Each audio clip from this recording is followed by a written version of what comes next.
Speech को जिन चीज़ों में आप लाभ ले पाएंगे, चाहे फैकल्टी है, चाहे स्टूडेंट्स है, चाहे संस्थान है, उस पर मैं अपने को कंसंट्रेट करूंगा।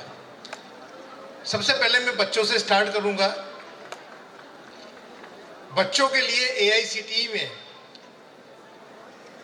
बहुत सारी स्कीम्स हैं, बहुत सारी चीज़ों में, चाहे स्कॉलरशिप स्कीम्स हो गर्ल्स के लिए, हमारे दिव्यांग छात्रों के लिए, ऐसे छात्रों के लिए जिन्होंने कोविड में अपने माता पिता को खोया, ऐसे सब बच्चों के लिए छात्रवृत्ति स्कीम है और 50,000 रुपये सालाना छात्रवृत्ति एआईसीटीई भारत सरकार ऐसे बच्चों को देती है। तो इस छात्रवृत्ति का मैं, अगर आप इसके लिए एलिजिबल नहीं हैं तो आने वाले छात्र हैं उनको इस छात्रवृत्तियों के बारे में, स्कॉलरशिप्स के बारे में आप सब जानकारी दें, ये आपका दायित्व बनता है।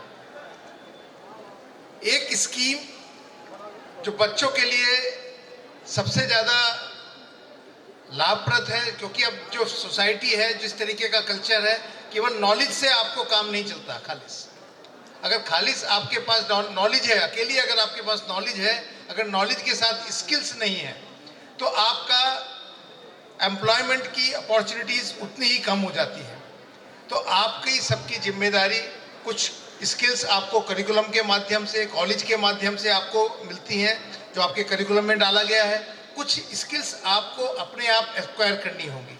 तो ये स्किल कैसे कैसे होंगी, इस दिशा में हम लगातार प्रयास करते हैं। हमारा एक पोर्टल है नेशनल, जिसको हम नीट बोलते हैं, national education alliance for technologies. इसमें देश की जितनी एडटेक कंपनीज हैं, अच्छी एडटेक कंपनीज हैं, उनको हमने बुलाया कि और उनके कार्य को वेट करके उस पोर्टल पे हम लेके आए। बच्चों से मेरा निवेदन है कि उस पोर्टल को विजिट करें और देखें कि किस स्किल में उनको कमी है और किस स्किल को वो फ़ायदा उठा सकते हैं। तो सारी स्किल्स के सेट एडटेक कंपनीज जो प्रोवाइड करती हैं वो उस पर दिए गए हैं। तो उन स्किल्स को देखें और उसमें जो अगर आप लाभ उठा सकते हैं तो उसका लाभ उठाएं। एक दूसरा प्रोग्राम, संस्थानों में इनोवेशन काउंसिल्स खोलने का हमने प्रयास किया है। देश के करीबन 8,000 संस्थानों में innovation institute, innovation councils, IIC कहते हैं जिनको, वो हमने खोली हैं। मुझे उम्मीद है आपके संस्थान में भी इनोवेशन काउंसिल जरूर होगी। वो काउंसिल, सबसे बड़ी बात यह है कि वो स्कूल्स में भी हमने खोली है, क्योंकि स्कूल के बच्चे ही हायर एजुकेशन में इनपुट है। हायर एजुकेशन का इनपुट हमें स्कूल से मिलता है, तो हमने इनोवेशन काउंसिल्स स्कूल्स में भी खोली है। तो मैं स्कूल के छात्रों को भी यहाँ देख पा रहा हूँ कि वो छात्र, अगर आपके संस्थान में इनोवेशन काउंसिल नहीं है तो आप अपने निदेशक से, अपने प्रधानाचार्य से निवेदन करें कि वो इनोवेशन काउंसिल्स स्कूल और कॉलेजेस में खुलें, जहाँ पर हमारी टीम, एआईसीटी की टीम, किस तरीके से आप इनोवेशन को, किस तरीके से अपने अंदर आए हुए आइडियाज़ को आगे ले जा सकते हैं, इसके लिए पूरी मेंटरिंग करती है। और डे टू डे एक्टिविटीज़ आप जो करते हैं, जो आपका इनोवेशन होता है, किस तरीके से उसको आगे ले जाया जा सकता है, इस टाइप की भी मेंटरिंग हो सकती है। मैं अभी इस प्रोग्राम आने से पहले, यहाँ पर आने से पहले बच्चों की प्रदर्शनी देख रहा था, जिसमें सबसे इम्पोर्टेंट बात ये थी कि बच्चों ने जो डे टू डे लाइफ की प्रॉब्लम्स हैं, जिस चीज़ों से लाइफ, चाहे वो सीनियर सिटीजन हो, चाहे वो हेल्थ से लेके हो, या किस तरीके से टेक्नोलॉजी का यूज़ करके, चाहे सिक्योरिटी का हो, उसको उन्होंने एक छोटे छोटे मॉडल उन्होंने बनाए बच्चों ने, जो वर्किंग मॉडल थे। ये छोटे छोटे मॉडल कल जाकर एक बहुत बड़े आविष्कार का, बहुत बड़ी खोज का, बहुत बड़े इन्वेंशन का कारण बनने वाले हैं। हमारा और आपका जो फैकल्टी है, हम लोगों का कर्तव्य ये है कि इन बच्चों को किए गए प्रयासों को हम कैसे आगे ले जा सकते हैं। उसके लिए फंडिंग की भी आवश्यकता होती है। किस तरीके से हम फंडिंग के लिए इनको कनेक्ट कर सकते हैं, ये चीज़ एआईसीटी, एमआईसी के माध्यम से, अपनी इनोवेशन काउंसिल्स के माध्यम से बच्चों को, संस्थानों को इसकी काउंसलिंग करती है। तो मेरा आप सबसे अनुरोध है कि हमारी इनोवेशन काउंसिल्स से जुड़ें। आपने जो छोटे छोटे आइडियाज़ को यहाँ प्रदर्शित किया था, दिखाया था स्कूल्स के छात्रों, चाहे कॉलेज के छात्रों, उन आइडियाज़ को आप किस तरीके से आगे ले जा सकते हैं, एक प्रोडक्ट के रूप में किस तरीके से उसको कमर्शलाइज कर सकते हैं, ये पूरा का पूरा एक इकोसिस्टम डेवलप करने का कोशिश हमने एआईसीटी में की है। मुझे उम्मीद है कि आप सब जो है उसका फायदा उठाएं। नेशनल एजुकेशन पॉलिसी के आने के बाद जो सबसे बड़ा ध्यान इन नेशनल एजुकेशन पॉलिसी का था कि कोई भी चीज जो आप कर रहा है, बच्चा जो भी कोई चीज कर रहा है वो एक्स्ट्रा करिकुलर नहीं है, सब चीज करिकुलर है। उस चीज को करिकुलर कैसे बनाया जाए, ये हमें टीचर्स को और यूनिवर्सिटीज को देखना है।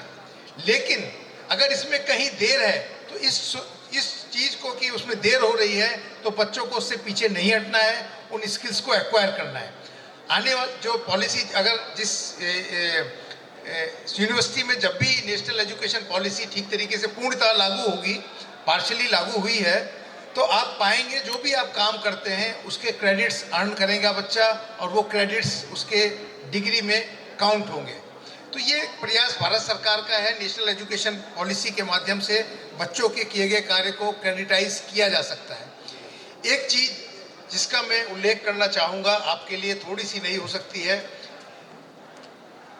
देश में हर बच्चा प्राइमरी लेवल से जिस तरीके से एक आधार कार्ड होता है, उसी तरीके से उसकी हर बच्चे की एक अपार आईडी क्रिएट की जाएगी, जिसके लिए संस्थान के पास मेल भी आते होंगे कि आपको किस तरीके से उसका प्रयास करना है। उस अपार आईडी के माध्यम से एकेडमिक बैंक ऑफ क्रेडिट में बच्चे द्वारा अर्न किए गए क्रेडिट सारे के सारे वहाँ पर लिस्टेड होंगे।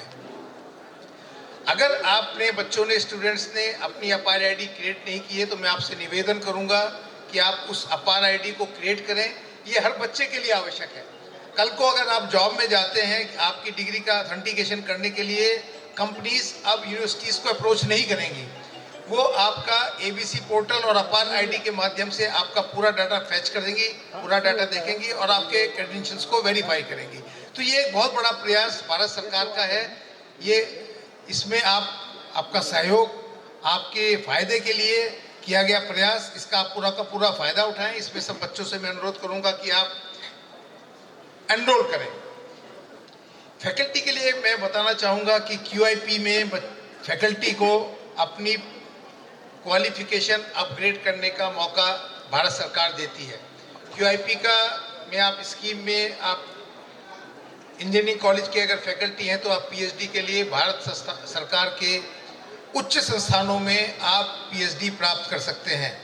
तो मैं फैकल्टी से भी निवेदन करूंगा कि वो भी क्यूआईपी जो स्कीम है एआईसीटी द्वारा इम्प्लीमेंट की जाती है, इसका पूरा फायदा उठाएं, इसमें अप्लाई करें और देश के अच्छे संस्थानों जिसमें अधिकतर आईआईटीज़ हैं, एनआईटीज़ हैं, ट्रिपल आईआईटीज़ हैं, ये संस्थानों में पीएचडी करने के लिए हम स्कॉलरशिप देते हैं और थोड़ा सा मापदंड जिसको अलग से भी इसमें दिया जाता है।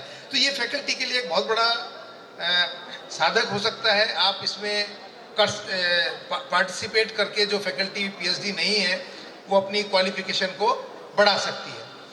बच्चों की एक स्कीम जिसका मैं उल्लेख करने से भूल गया, हम स्टूडेंट्स क्लब के लिए सपोर्ट करते हैं। हर संस्थान में स्टूडेंट्स क्लब होते हैं।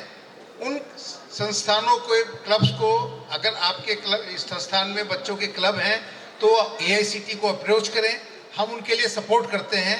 एआईसीटी उनके लिए सपोर्ट करता है जिससे वो अपने क्लब को एक आगे के नेक्स्ट लेवल तक ले जा सकते हैं। ये स्कीम हर कॉलेज में, एआईसीटी के हर कॉलेज में लागू है। तो मुझे उम्मीद है कि आप स्टूडेंट्स भी इस स्कीम का फायदा उठाएंगे। अंत में, क्योंकि मेरी फ्लाइट है, मुझे निकलना है जल्दी, मैं I will keep my self very short. मैं आपसे उम्मीद करता हूं कि आप एआईसीटी का पोर्टल फ्रीक्वेंटली विजिट करें। उसमें बहुत सारी चीज़ें, नई चीज़ें जिसका आपको फ़ायदा उठा सकते हैं, सारी जानकारी हम प्रदान करने की कोशिश करते हैं और उसके माध्यम से आप अपनी स्किल्स को, अपनी क्वालिफिकेशन को और देश विदेश के में आप किस तरीके से आ जा सकते हैं, इस टाइप के भी नोटिफिकेशन हम अपनी वेबसाइट पर रखते हैं। तो ये सारी चीज़ों की जानकारी के लिए आप हमारी वेबसाइट ज़रूर देखें, चाहे वो स्टूडेंट्स हो, चाहे वो फैकल्टी हो, चाहे इंस्टीट्यूट हो, वो आप रेगुलरली विजिट करें, नोटिफिकेशंस देखें उसके कि क्या क्या चीज़ों में नोटिफिकेशन आ रहा है। और हमारा सोशल मीडिया पर भी, लिंक्डइन हो चाहे फेसबुक हो, हम अपडेट करने की कोशिश करते हैं कि ये सारी जानकारी हम उस पर भी डालें जिससे आप लोगों के पास ये सारी जानकारी पहुंच सके। तो इन्हीं शब्दों के साथ मैं एक बार फिर कॉलेज मैनेजमेंट का बहुत बहुत धन्यवाद करता हूं कि आपने मुझे आने का मौका दिया है यहाँ पर। और वैसे तो समय मेरा थोड़ा कम ही रहा आने का यहाँ पर, मैं एक संस्थान में 1 बजे पहुँचा और 4 बजे मेरी फ़्लाइट है।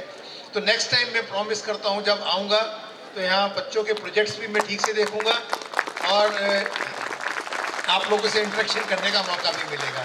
धन्यवाद। जय Bharat. Thank you, sir, for your very